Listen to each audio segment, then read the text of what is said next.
विरोधकांच्या पोटात पोटशूळ उठले आहे। विरोधकांनी बदलापूर घटनेचे राजकीय भांडवल करत आजचा बंद पुकारला होता। काल पत्रकार परिषदेत पीडित कुटुंबाला न्याय मिळवून देण्यापेक्षा मुख्यमंत्री आणि दोन्ही उपमुख्यमंत्री यांच्यावर टीका करण्याचा एक कलमी कार्यक्रम कालच्या पत्रकार परिषदेत पाहायला मिळाला।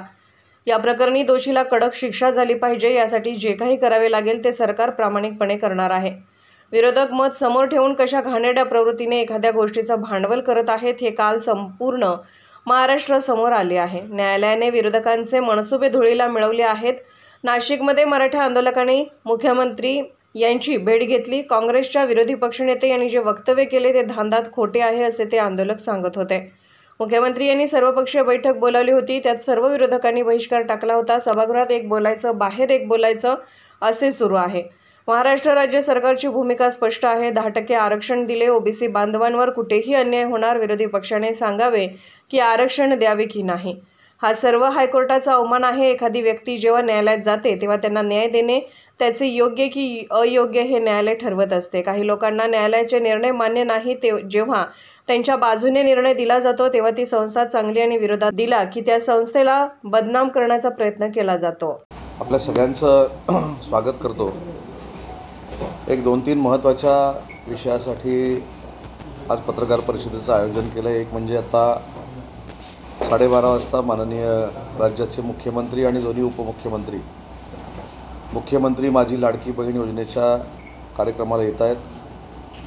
पालकमंत्री महोदयांशी माझी चर्चा झाली, प्रशासनाशी चर्चा झाली। सुमारे 50,000 महिला भगिनी या कार्यक्रमाला उपस्थित राहणं अपेक्षित आहेत आणि हा सगळा महाराष्ट्रातला माहोल बघता विरोधकांच्या पोटात पोटसूळ उठणं देखील स्वाभाविक आहे आणि म्हणून प्रत्येक गोष्टीचं राजकारण करण्याचा विडा जो काही विरोधकांनी उचललेला आहे तो महाराष्ट्रातल्या राजकीय संस्कृतीला शोभेल असा नाही। त्याचं मूर्तिमंत उदाहरण म्हणजे बदलापूरला जी दुर्दैवी घटना एका कुटुंबाच्या बाबतीमध्ये घडली, त्या पीडित कुटुंबाच्या मागं उभं राहण्यापेक्षा त्या 4 वर्षाच्या मुलीच्या त्या प्रसंगाचं राजकीय भांडवल करून आजचा बंद त्यांनी पुकारलेला होता। परंतु कालची पत्रकार परिषद आपण जर बघितली असेल तर त्या पत्रकार परिषदेमध्ये त्या पीडित कुटुंबाला किंवा त्या मुलीला न्याय देण्यापेक्षा माननीय मुख्यमंत्री आणि माननीय दोन्ही उपमुख्यमंत्री सरकारच्या विरोधामध्ये पुकारायचा आणि त्याचं राजकारण करायचं हे ज्यांचे मनसुबे होते ते काल न्यायालयानं धुळीला मिळवलेले आहेत।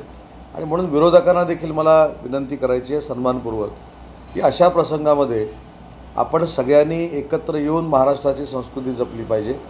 महाराष्ट्राची जी संस्कृती आहे त्याला तडा जाणार नाही याची जबाबदारी सरकारची आहेच आहे, परंतु त्याला सहकार्य विरोधकांनी देखील करणं गरजेचं आहे, कारण ही परंपरा महाराष्ट्राची राजकीय आहे परंतु काही लोक ती विसरलेली आहे।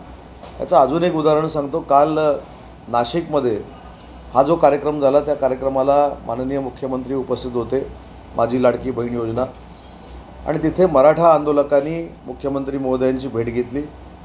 त्याच्या अगोदर मी मराठा आंदोलकांची भेट घेतली आणि त्याच्यातनं असं निष्पन्न झालं की काँग्रेसच्या विरोधी पक्ष नेत्यांनी जे काय मराठा आरक्षणाबाबत वक्तव्य केलं होतं ते धादांत खोटं आहे असं ते आंदोलक आम्हाला सांगत होते। आणि प्रदेशाध्यक्षांनी सांगितलं की विरोधी पक्ष नेत्यांनी जे काय मराठा आरक्षणासंदर्भात वक्तव्य केलेलं आहे त्याच्याशी काँग्रेस पक्ष सहमत नाही।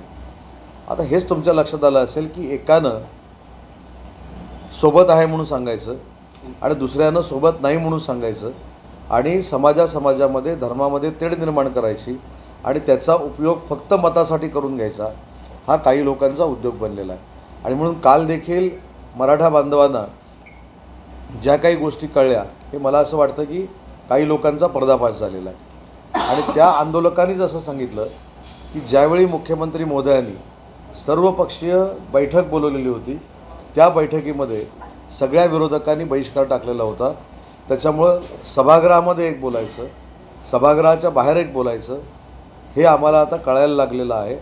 आम्ही जे महाविकास आघाडीच्या मागं उभं राहण्याचा प्रयत्न केला तो आता आमचा भ्रमनिरास झाला आहे असं सांगणारे मराठा आंदोलक देखील काल आम्हाला नाशिकला महिला सुरक्षित हे अभियान देखील महाराष्ट्रामध्ये राबवलं जाईल आणि कुठच्याही महिलेला त्रास होणार नाही।